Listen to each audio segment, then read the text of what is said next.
to IGN Live at E3 2013.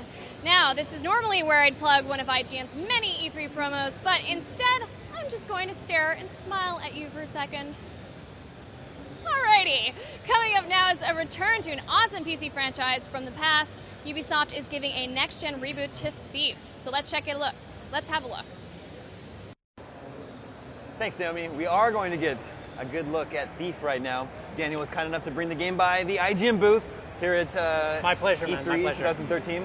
Very excited to see this. You said this is a late game demo that we're looking at today. Is that correct? Exactly. It's a few hours into the game. Okay. It takes place in a narrative pivot in the game, really where things kind of shift around. This means there's a lot of people around, and you're kind of taking the opportunity to infiltrate a mansion while there's a lot of things going on. There's a revolt in the city, and they're kind of tired of this Baron with his iron-fisted regime, so they're kind of setting the city on fire. So you as the player kind of take this opportunity to kind of slip through the cracks and trying to steal a precious family heirloom that belongs to the Baron called the Heart of the Lion. So the thief, is he more of like a Robin Hood type thief, like steal from the rich? So maybe in the player's mind if they want so. I think he doesn't really discriminate. For him, it's like he's an anti-hero. So he'll steal anything that's worth anything. And the moral will leave up to the player whether or not you want to steal from somebody who's poor or you want to steal from the rich. Naturally, it's better business sense to steal from the rich. Sure. In this case, he's stealing from the richest man that's currently in the city. Can you steal from anyone in the game? So there are loot everywhere. So most people have, they have pockets, so on, you can pickpocket and so on. One thing that's very peculiar about this game is staying concealed, because you want to steal things, you need to stay out of sight. So for us, from the original French Thief series, light gem was very important, and we still have it. It's in the bottom left corner. Right now you see it's very dark, and when you go into the light, it goes bright, and you can see that you're in a light. You also have this, around the edges, you have the silhouette, like the border frame, which shows you're concealed from you. And this is very important for how the guards can see you or not. So the game is all about how do you stay in the shadows, work from the shadows, and hit and run kind of thing. If it's just pickpocketing and stealing, so you have to pick your battles of how you want to collect. And we should point out, Thief has been announced for PlayStation 4, Xbox One, and high-end PCs, correct? So you're seeing here is the PS4 version. We're watching the PS4 version.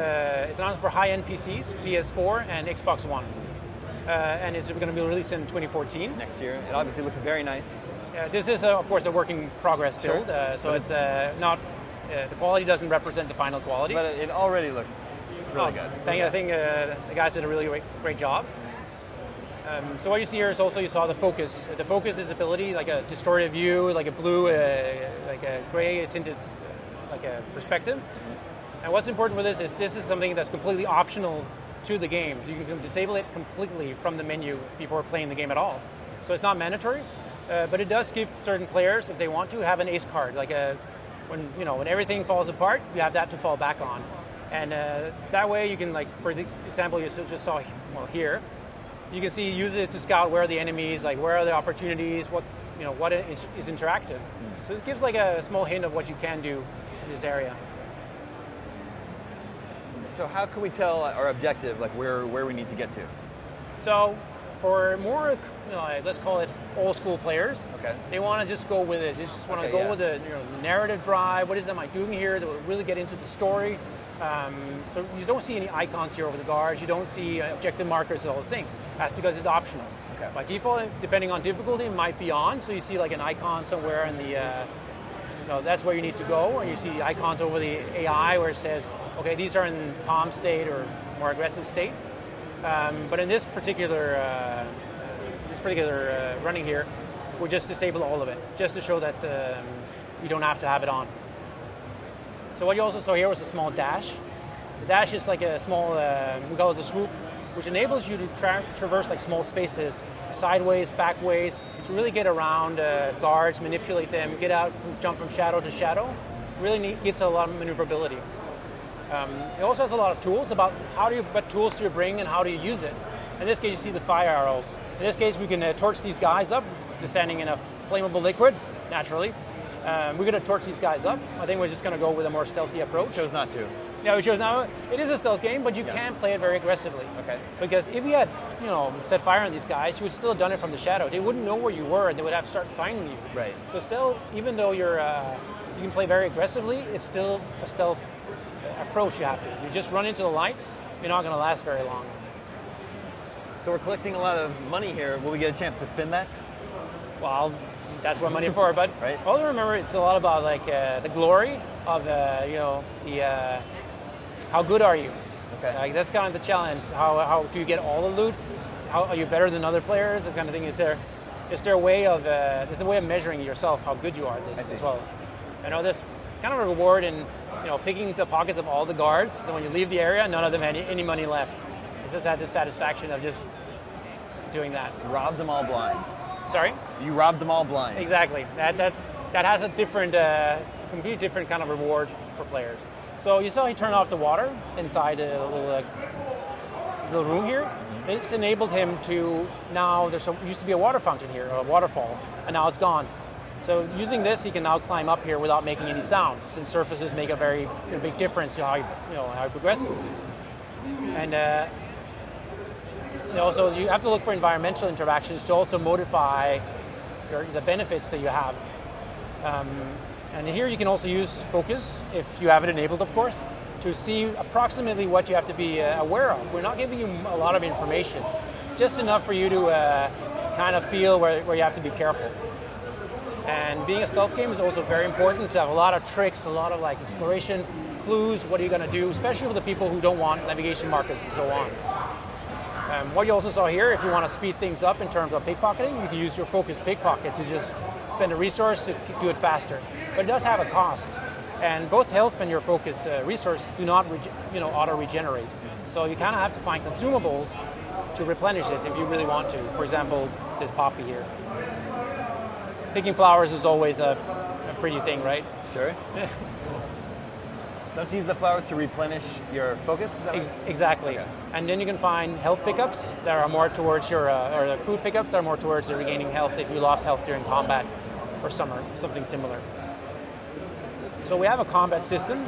Some people have seen in the previous IGN, we have this focus combat and we have the combat, and they're two different things. Okay. Sometimes people are confused with the intermixed one, but they're very separate ones. There's a base combat with just fighting back and forth.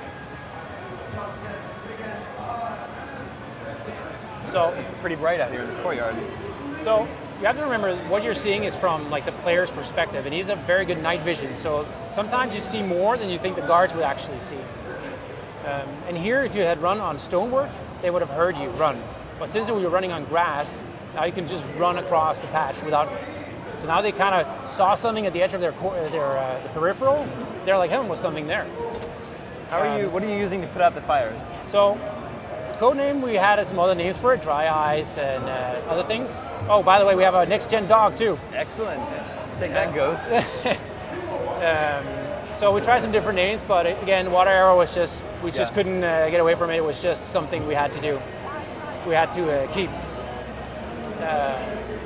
So you can create your own path, but if you do it too close to enemies, they will react to it. So right now we have the alert icons activated. Those can be disabled if you don't want them. Just give a state of you need to be careful in this area because they're looking for you. They're going to go and look in closets. They're going to look all the possible places you can be.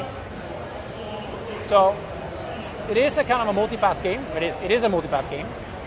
This is another path you could have taken that we're going to do now. So there are different geographical ways of accessing the manor. Who left their gold in the bird's nest, or did the bird steal the bird gold? circuit. It's a bird circuit. Exploration. It's a mockingbird, I believe. Stole it.